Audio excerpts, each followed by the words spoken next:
Aliança Abraâmica. Olá, meu nome é Thiago Santana e estou aqui mais uma vez para nós estudarmos a Bíblia junto, tá certo? Hoje nós estamos chegando ao nosso terceiro estudo, ao nosso terceiro vídeo sobre a teologia da aliança, essa introdução à teologia da aliança. E nesse vídeo nós vamos falar um pouco sobre a teologia da aliança abraâmica ou aliança abraâmica, tá certo? Eu queria convidar você, meu amigo e minha amiga, meu irmão e minha irmã em Cristo, que ainda não se inscreveu em nosso canal. Se você gostar desse vídeo, curta o vídeo, inscreva-se no nosso canal, ajude a divulgar os vídeos, tá certo? Vamos levar essa mensagem avante, vamos alcançar o máximo de pessoas que nós pudermos com a mensagem maravilhosa do Evangelho que transforma vidas, correto? Então eu convido você sem mais delongas, tomar a sua Bíblia na mão, porque hoje nós estudaremos a aliança abraâmica. E para nós começarmos, nós vamos... E eu queria só fazer uma reprise, rapidinho, antes de nós começarmos. Para você que ainda não assistiu os outros vídeos, eu recomendo para você que assista a Aliança Edênica, que é o vídeo 1, e a Aliança Noética, que é o vídeo 2. Nós vamos perceber, e eu falei nos outros vídeos, que cada aliança que Deus faz, cada renovação da aliança que Deus faz com o seu povo, com os seus servos, com seus patriarcas, com os seus reis e aí por diante, nós vamos ver mais para frente, ele tem o intuito de trazer novos detalhes a uma aliança que já existia, de preservar uma aliança, como eu já falei, na aliança noética, tá certo?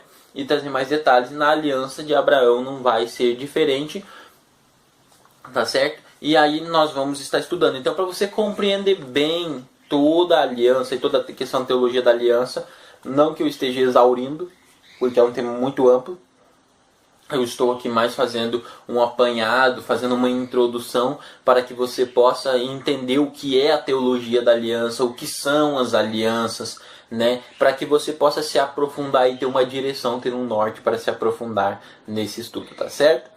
Então vamos lá agora, sem mais delongas, Gênesis capítulo 12. Vamos lá, Gênesis 12.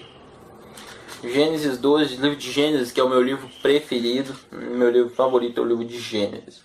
E em Gênesis 12, é interessante, diz assim, Gênesis 12, verso 1, diz assim: Ora, disse o Senhor a Abraão, sai da tua terra, da terra da tua parentela, da casa dos teus pais, e vai para a terra que te mostrarei. Então Deus aqui faz um chamado para Abraão. Abraão, tu vai para a terra que eu te mostrarei, né?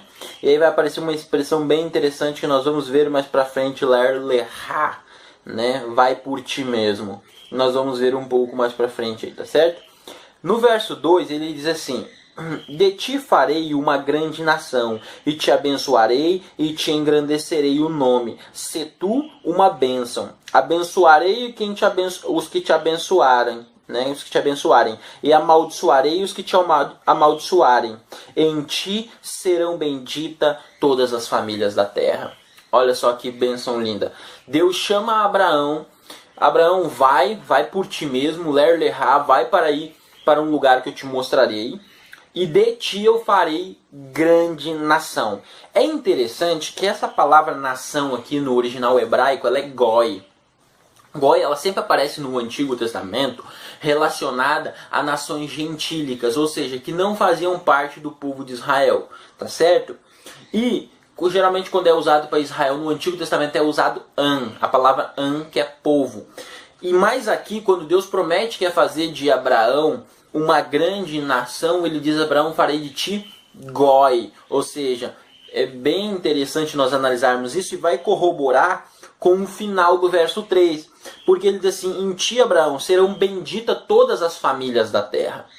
Veja bem, hoje existe, irmãos, uma ideia muito errada.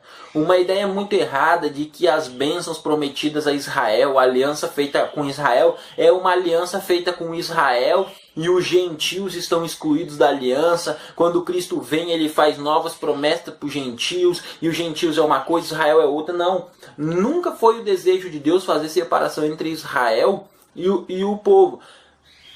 Os gentios, ou seja, aqueles que não fazem parte da nação de Israel, não. Deus disse para Abraão: Abraão, em ti serão benditas todas as famílias da terra. Ou seja, Deus pretendia, por intermédio de Abraão, abençoar a todos. e não apenas uma meia dúzia de judeus e depois num plano posterior abençoar os gentios e tudo mais. E se você quiser entender um pouquinho mais sobre isso, você entre no meu canal aí e assista o vídeo O Novo Israel. Então, o que acontece? Deus queria abençoar todas as nações da terra. E aqui já vem um link com a aliança noética. Lembra? Por que um link com a aliança noética? Porque na aliança noética, né, se você recordar aqui, ó, em Gênesis capítulo 9, que nós estudamos no nosso último estudo, o que ele diz no verso 17? Gênesis 9, 17. Disse Deus a Noé: este é o sinal da aliança que estabelecerei, né, estabelecida entre mim e ti, né, e toda a carne sobre a terra. Então ele diz para Noé: Noé, essa aqui é um sinal da aliança que eu estou fazendo contigo, né, com toda a carne sobre a terra. Se você olhar o verso 16, ele vai dizer que o arco-íris é um sinal para toda a carne sobre a terra. E agora na aliança que Deus faz com Abraão, Deus diz para Abraão: Abraão, em ti serão benditas todas as famílias da terra. Então você veja bem que através dessa aliança, Deus queria abençoar toda a terra. Então as promessas que são feitas a Abraão, que são feitas a Jacó, que são feitas a Isaac, que são feitas a Noé, que foram feitas a Adão, elas são de abençoar todas as famílias da terra. E não são promessas feitas unicamente para a nação de Israel ou para o povo judeu, até porque o povo judeu vai surgir 2500 anos depois disso daqui. Tá certo? Praticamente, se nós botar do Éden até o surgimento da nação judaica, nós vamos ter 2500 anos. Então não existia, não tem essa história. Tá certo? Então assim, Deus chama Abraão, Deus diz para Abraão: Abraão, serão benditas todas as famílias da terra. E você vai ver interessante que se nós lermos o verso 8, ele diz assim no verso 8: passando dali para o monte ao oriente de Betel, armou a sua tenda. Fincou Betel, né, ao ocidente e Ai, né, ali ao oriente. Ali edificou um altar ao Senhor e invocou o nome do Senhor. É interessante que no livro de Gênesis, querido, nós precisamos ler a Bíblia toda, nós precisamos analisar os detalhes. No livro de Gênesis você vai perceber que é muito interessante. Sempre que um homem recebe uma bênção de Deus, ele recebe uma promessa de Deus, ele ergue um altar e invoca o nome do Senhor, né? Você vai ter isso em diversas ocasiões. Por exemplo, Noé sai da arca, ele vai lá, invoca o nome do Senhor, depois dele ter, né, as promessas da aliança e tudo mais, e antes aí. E agora Abraão também recebe um chamado, ele vai lá e invoca o nome do Senhor, mostrando que um sacrifício, né, aquele sacrifício do cordeirinho. Por quê? Isso daqui joga por terra, e o que nós vamos estudar hoje aqui, vai jogar por terra outra falácia que existe hoje no mundo evangélico, que é a seguinte: no Antigo Testamento a salvação era pelas obras. Meu amigo, hoje você vai ver aqui, mediante a palavra de Deus, que a salvação nunca foi por obras. A salvação sempre foi mediante a promessa. A salvação sempre foi mediante o sangue do Cordeiro. No Antigo Testamento, o cordeirinho que morria prefigurava Cristo que morreria na cruz do Calvário.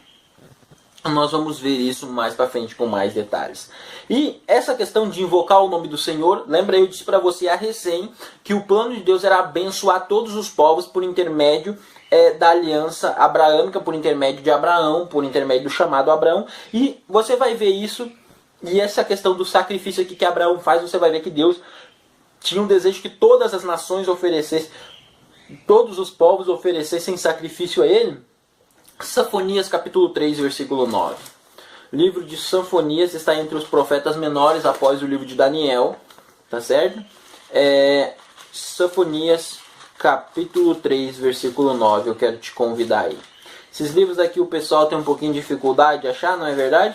Mas com a graça de Deus a gente avança aí. Sanfonias 3:9 diz assim...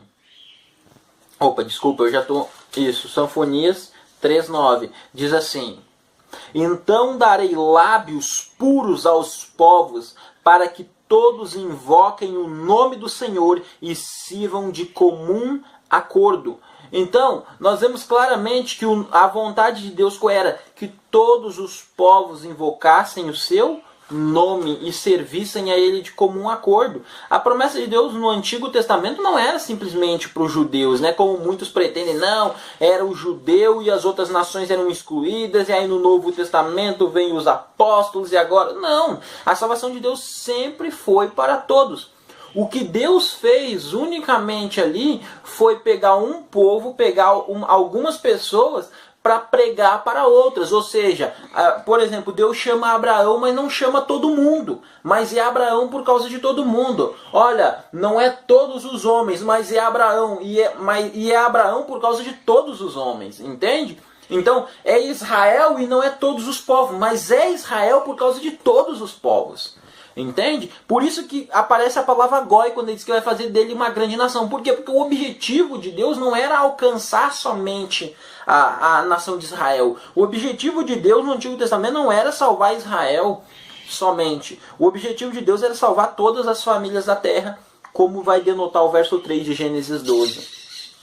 Tá certo? Então aí Deus chama Abraão, nós já falamos um pouquinho sobre isso, nós fomos para o capítulo 13, é interessante que a aliança ela vai se desenvolvendo, as promessas elas vão se desenvolvendo até culminar.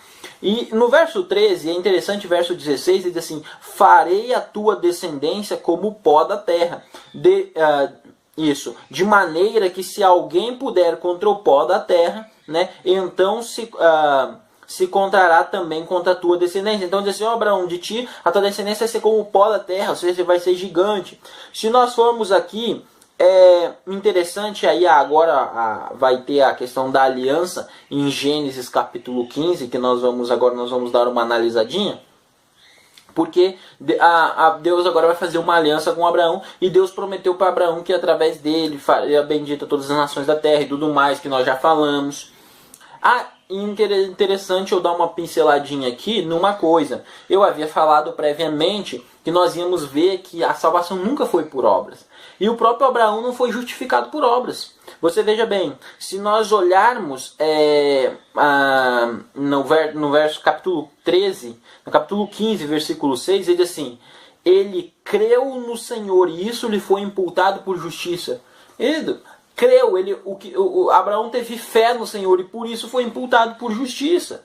Né? E isso lhe foi imputado por justiça, ou seja, pela fé Abraão alcançou, né? O livro de Hebreus vai falar muito claramente, né, que tanto Noé, quanto Moisés, quanto eles alcançaram a salvação pela fé, ou seja, pela fé eles aspiravam a uma pátria superior. Hebreus capítulo 11, né? Tudo por causa da fé.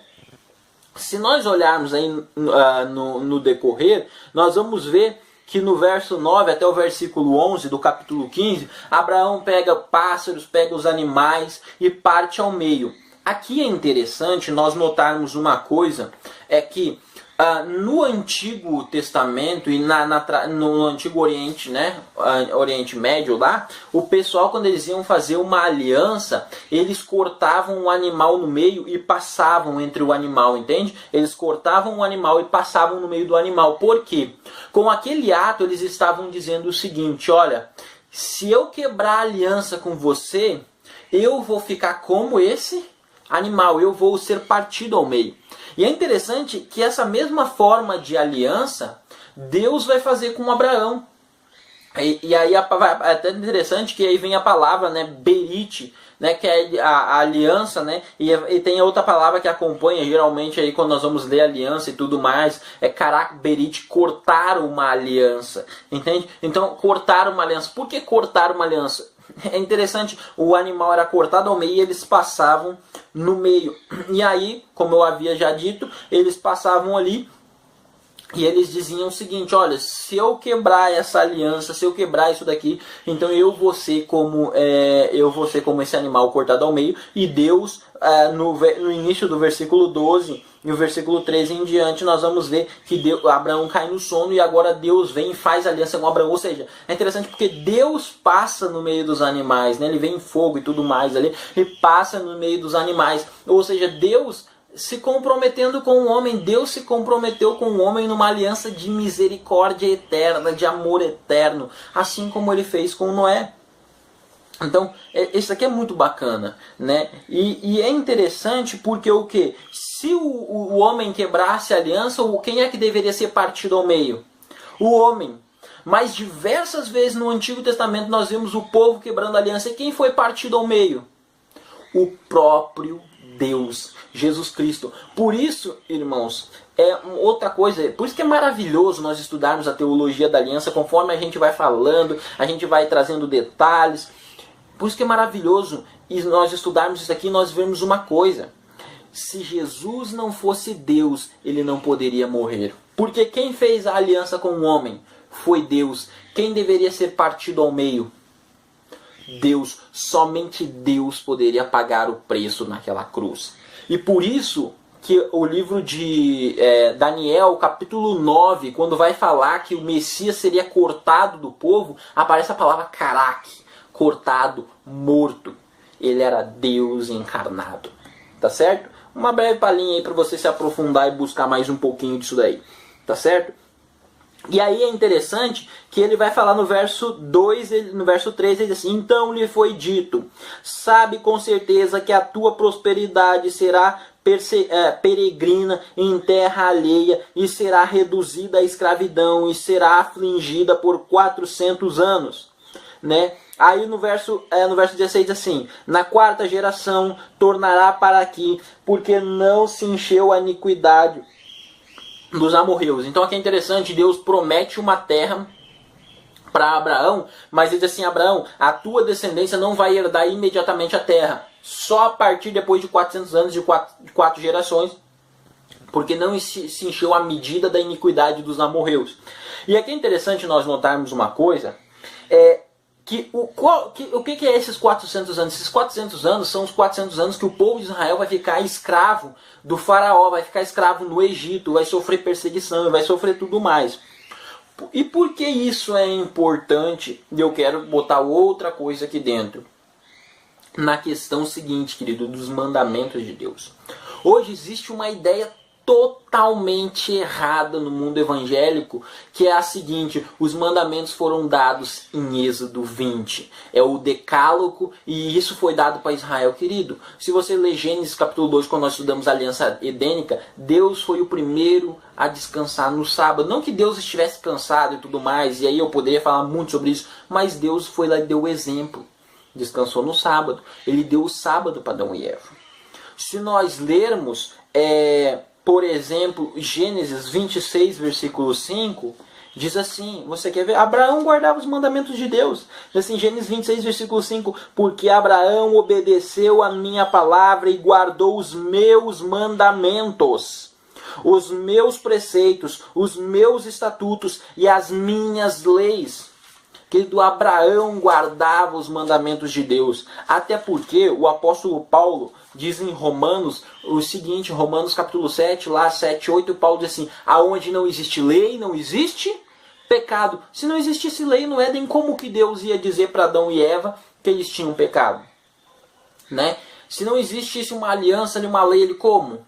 Não tem como. Então a lei, ela existia antes muito antes de Êxodo 20. E você quer ver um exemplo, por exemplo, Êxodo 16. Você abrir a sua Bíblia em Êxodo 16, você vai ver aqui, ó, Êxodo 16, versículo 4, tá certo? Êxodo 16, versículo 4 diz assim: então disse o Senhor a Moisés: eis que vos farei chover do céu pão, e o pão sairá e colherá diariamente a porção para cada dia, para que eu ponha à prova se andam na minha lei. Antes do povo chegar no Monte Sinai, Deus disse que ia mandar o maná ali e tudo mais naquele contexto, e ia provar o povo se andava na lei dele. Se você olhar aqui, ó, do verso 25 em diante, ele vai dizer assim: então disse Moisés: comei hoje, porquanto o sábado é o do Senhor. Hoje não achareis no campo, né? 6 dias colhereis, mas no 7º dia é o sábado, nele não haverá. Ao 7º dia saíram alguns do povo para o colher. Porém não o acharam. Então disse o Senhor a Moisés: até quando recusareis a guardar os meus mandamentos e as minhas leis? Ou seja, Deus derrama o maná e diz assim: vocês não vão colher no sábado. Deus estava testando eles para ver se eles estavam andando na lei dele. Então eles vão e colhem no sábado. E agora Deus diz assim: até quando recusareis a guardar os meus mandamentos, as minhas leis? Muito similar ao que Abraão faz. Diz assim que Abraão guardou os mandamentos de Deus e as leis de Deus. Gênesis 26, versículo 15. Então, existiam os 10 mandamentos, a lei de Deus, ela existia, as leis de Deus, elas existiam antes do Monte Sinai. O que Deus faz no Monte Sinai? No Monte Sinai, meu amigo, até interessante, nós vamos estudar isso no nosso próximo estudo, quando no capítulo 19 até o capítulo 24, a aliança sinaítica. O que acontece? Deus está renovando a aliança e Deus está escrevendo os mandamentos em tábuas de pedra com o seu próprio dedo. Êxodo 18, verso 31. Deus, 18, 31, ou 31, 18, Deus está escrevendo com o seu próprio dedo para mostrar a santidade de sua lei para o povo. Por quê? Porque o povo havia ficado 400 anos escravo no Egito, 400 anos no meio daquela nação pagã. Agora Deus resgata o povo. Você veja bem, o povo viu Deus derramar as pragas, o povo viu Deus matar os primogênitos, o povo viu Deus abrir o mar vermelho, o povo via maná e o povo ainda era desobediente. Quantas vezes Moisés diz: povo de dura cerviz? Ou seja, o povo havia se corrompido de tal forma que aqueles gigantes milagres, imagina, o povo viu Deus abrir o mar vermelho e ainda o povo ainda se recusava, uma grande maioria, uma grande parte do povo, a acreditar em Deus, a cumprir aquilo que Deus tinha falado. Então, por isso que Deus vem dar os 10 mandamentos novamente em tábuas de pedra. Mas o que Deus está fazendo ali? Deus está reafirmando o que ele já tinha dado antes. Só que agora Deus vem em toda teofania, o monte fumegando, fumaça, Deus falando, o povo aterrorizado. Você leia Êxodo 19, Êxodo 20, Êxodo 21 para você ver o povo aterrorizado. Não, Moisés, fala tu com o Senhor, porque nós não vamos nos achegar ao Senhor. Para quê? Para mostrar a santidade da lei, mostrar o quão grande Deus era poderoso, o quão grande Deus era maravilhoso, para que aquele povo tivesse reverência na presença do único Deus eterno e poderoso. Tá certo? O grande El Shaddai, Yahweh, Elyon Kadosh. Então, meu amigo, a lei já existia, Abraão obedeceu a lei. Essa foi uma pequena análise dentro da aliança abraâmica, porque Abraão era um homem obediente e não tem como falar de obediência sem falar da lei. Certo? E hoje muitos pretendem, eu até vou ler mais um texto, muitos pretendem ser filhos de Abraão, mas não querem fazer as obras de Abraão. Essa é a grande verdade. Você quer ver um textinho aqui, ó? Próprio Jesus falando.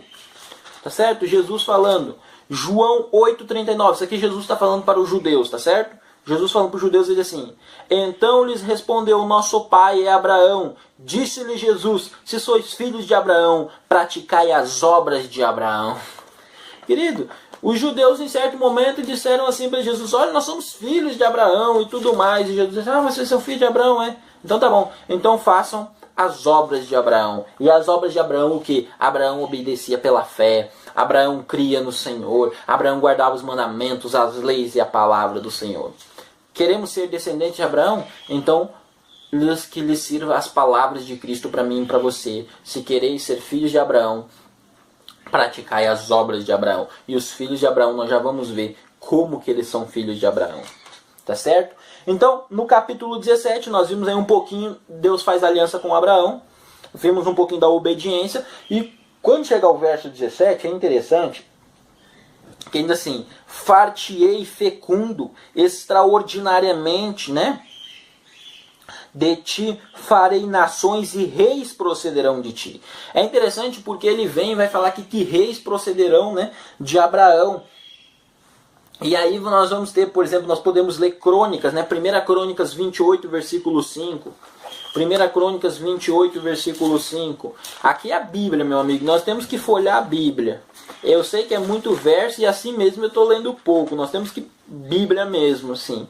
Nós não podemos ficar ouvindo, né, palavra de homem aí e repetindo palavra de homem. Nós temos que ir na Bíblia. E a Bíblia diz assim: Crônicas 28, verso 5 diz assim: e de todos os meus filhos, porque muitos filhos me deu o Senhor, escolheu ele Salomão para se assentar no trono do seu reino, do Senhor sobre Israel. Então é interessante porque Deus disse assim para Abraão: reis procederão de ti. E aqui Davi vem dizer a respeito de Salomão que Deus permitiu que Salomão sentasse no trono do Senhor sobre Israel. É interessante, o governo de Israel era de quem? Era de Deus. E Deus colocava o quê? Ali os seus servos para guiar o povo.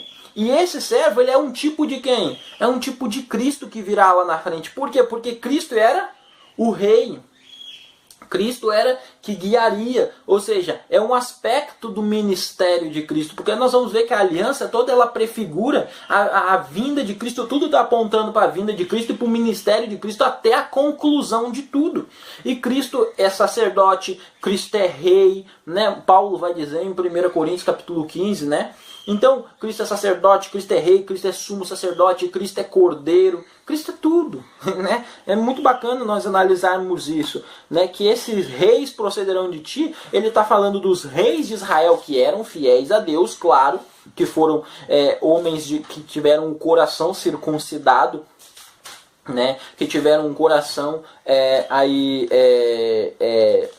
transformado, permitido que a graça de Deus renovasse sempre seus votos e transformasse, como você vai ter Josias, Ezequias, que restauraram lá, pegaram a Torá, restauraram o culto ao Senhor quando a nação estava corrompida, e aí levaram o povo perante Deus, tá certo? E nós poderíamos falar muito sobre isso ainda, mas é uma breve digressão. E é interessante, se nós olhar, vem a promessa novamente de dar a terra. No Gênesis 17, no versículo 8, diz assim: dar-te-ei a terra, a tua descendência, a terra das tuas peregrinações, toda a terra de Canaã em possessão perpétua serei do Senhor. Então é interessante que Deus diz para Abraão que ia dar o quê? A terra para a descendência dele. É interessante que Jesus vai dizer, né? Nós vimos que a promessa, nós já vimos no início, que Deus tinha o plano de abençoar todas as famílias da terra através de Abraão. E agora nós vimos que Deus diz que essas pessoas que seriam herdeiras da promessa em Abraão, elas herdariam a terra, ou seja, a tua descendência vai herdar a terra. E Jesus, numa aplicação messiânica no Sermão da Montanha, em Mateus capítulo 5, versículo 5, Jesus diz assim: os mansos de coração herdarão o quê? A terra. Olha só o que diz Jesus, diz assim, ó. Quando fala aqui das bem-aventuranças, Mateus capítulo 5, versículo 5, ele diz assim: bem-aventurados os mansos, porque herdarão a terra. E Paulo vai falar também em Romanos capítulo 4, versículo 13, o apóstolo Paulo vem e fala assim, ó, Romanos 4:13. Romanos 4:13, o apóstolo Paulo vai falar assim, ele diz assim: não foi por intermédio da lei que Abraão ou a sua descendência, né, coube a promessa de ser herdeiros do mundo, e sim mediante a fé na justiça. É interessante, lembra que eu tinha falado anteriormente para você que Abraão foi justificado pela fé? Paulo vem e fala a mesma coisa. Lembra que eu falei para você que a salvação no Antigo Testamento nunca foi pelas obras? Paulo vem e fala a mesma coisa, que a descendência de Abraão também foi justificada por quê? Pela fé. Legal, né? E aí ele diz assim, que eles herdarão o quê? O mundo. Então que terra é essa que eles vão herdar? Tá aí, querido, é a Bíblia, maravilhosas promessas do Senhor para seu povo. Tá certo? Vou botar o lacinho aqui, do capítulo que eu vou ler mais tarde. E vamos continuar falando mais um pouquinho aí dessa aliança maravilhosa de Deus com os seus servos, tá certo? Nós falamos um pouquinho aí agora de Gênesis 17. Agora eu queria falar um pouco com você de Gênesis capítulo 22. Em Gênesis capítulo 22, querido, Deus vem e pede o filho para Abraão. Abraão, pega teu filho, teu único filho, e leva, vai sacrificar, e tudo vai para o monte, onde eu te mostro. É interessante, querido, que esse chamado de Abraão aqui para sacrificar o filho, ele é muito similar ao chamado de Deus para Abraão sair de casa. Quando assim, Abraão, sai da casa dos teus pais, né? Vai para um lugar onde te mostrarei.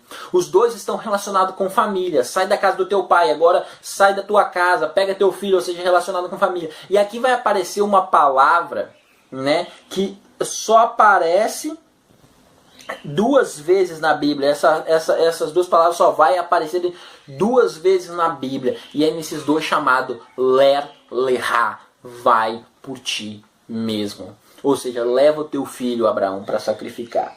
E é interessante que Abraão chega lá. E aqui é um detalhe interessante que eu queria chamar a atenção de vocês também. Que muita gente diz assim, não, o ato de fé, e você pode pensar, e eu já pensei assim há algum tempo na minha vida, que o ato de fé de Abraão foi estender o cutelo. Querido, Abraão já havia demonstrado fé muito antes de estender o cutelo, você quer ver? Gênesis 22, verso 5, Abraão diz assim, então disse a seus servos, esperai aqui com o jumento, eu e o rapaz iremos até lá, e havendo adorado, voltaremos para junto de vós. Deus disse assim, Abraão disse assim para eles, vocês fiquem aqui, eu e o rapaz, ou seja, eu e Isaac vamos subir. Após termos adorado, nós voltaremos. Abraão tinha plena certeza que o filho dele ia voltar com ele. Amém? E livro de Hebreus, o que Hebreus diz? Que Abraão tinha fé que Deus poderia até ressuscitar Isaac.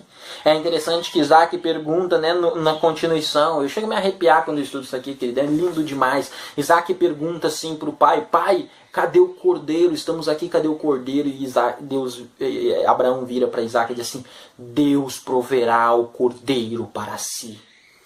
E Deus proveu. Naquele momento em que Abraão estava com o cutelo estendido, né?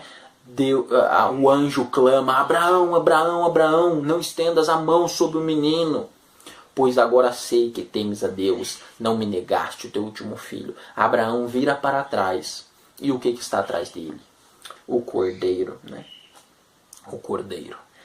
E aí Abraão faz o sacrifício. Mas eu queria continuar um pouquinho com você.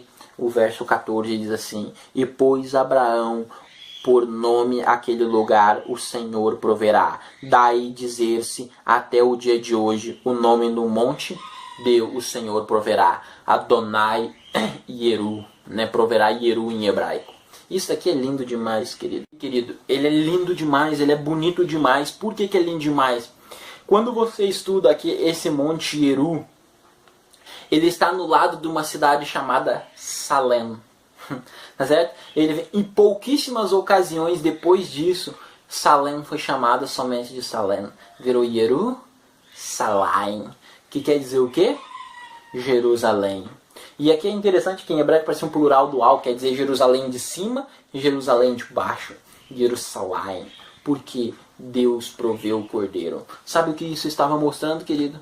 Sabe o que isso estava mostrando? Isso estava mostrando o Cordeiro de Deus que viria muitos anos depois para morrer fora das portas de Salem, fora das portas de Jerusalém. Sabe por quê?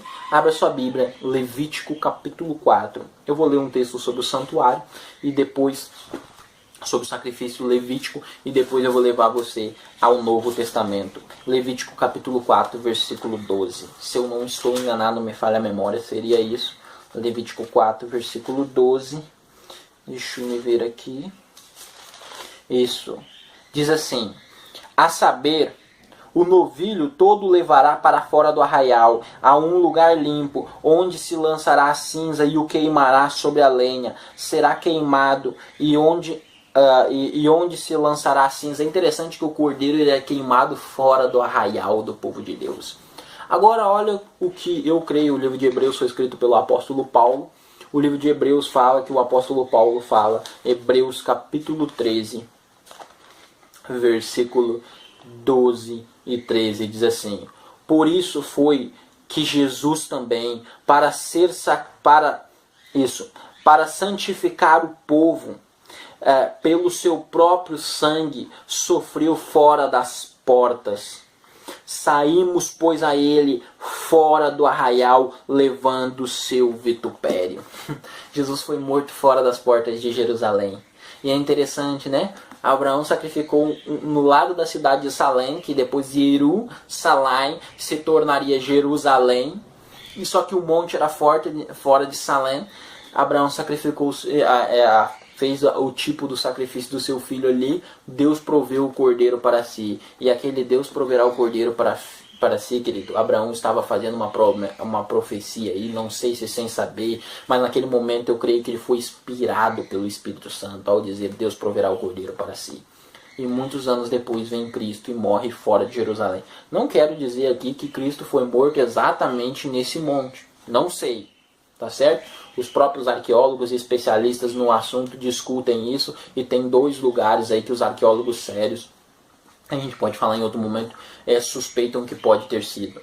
Mas lembra que eu falei para você no início desse estudo que através de Abraão Deus pretendia abençoar todas as famílias da terra? Eu queria ler um dos últimos versos desse estudo com você, Gálatas capítulo 3. Gálatas capítulo 3.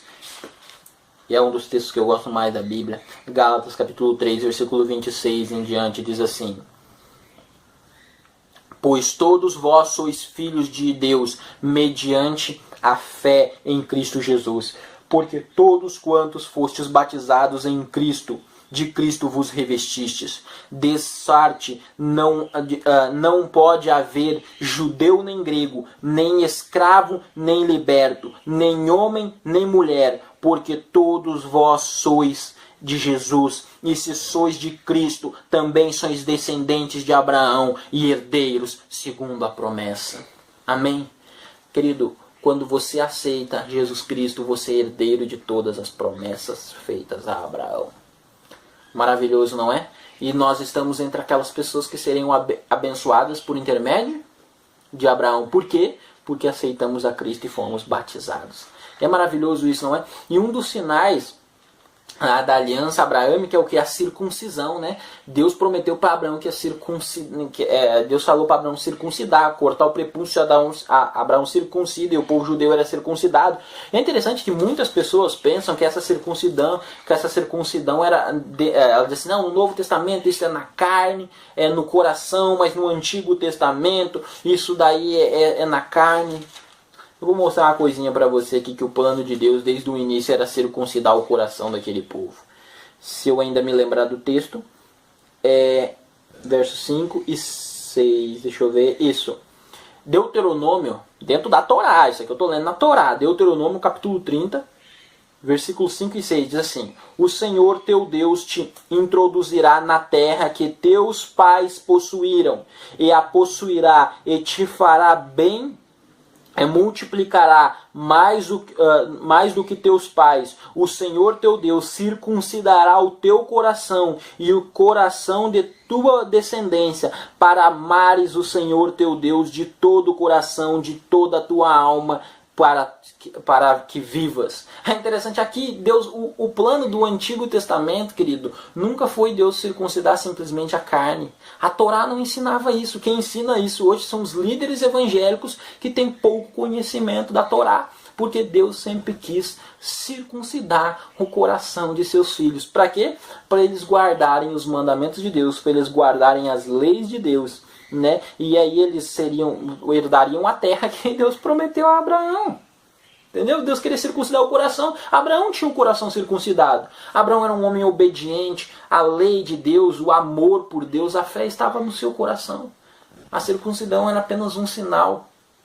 E aí, no Novo Testamento, quando nós olhamos aí, no livro de... Opa, deixa eu voltar um pouquinho mais aqui atrás.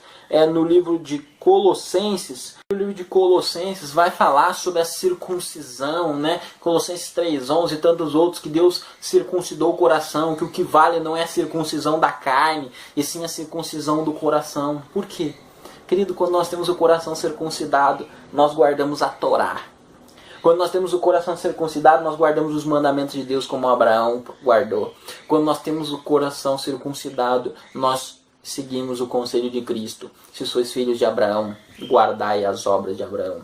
E por isso, eu queria deixar que você medite no texto de Jeremias 31, versículo 3. Com eterno amor te amei, com benignidade te atraí.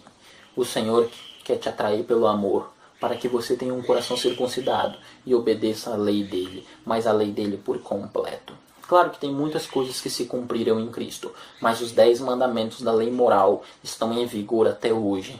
E para aqueles que têm o coração circuncidado como Abraão e aquele povo que a Torá promete, e que a Torá disse que Deus tinha o desejo de circuncidar o coração. Querido, forte abraço. Até o nosso próximo estudo sobre a Aliança Sinaítica.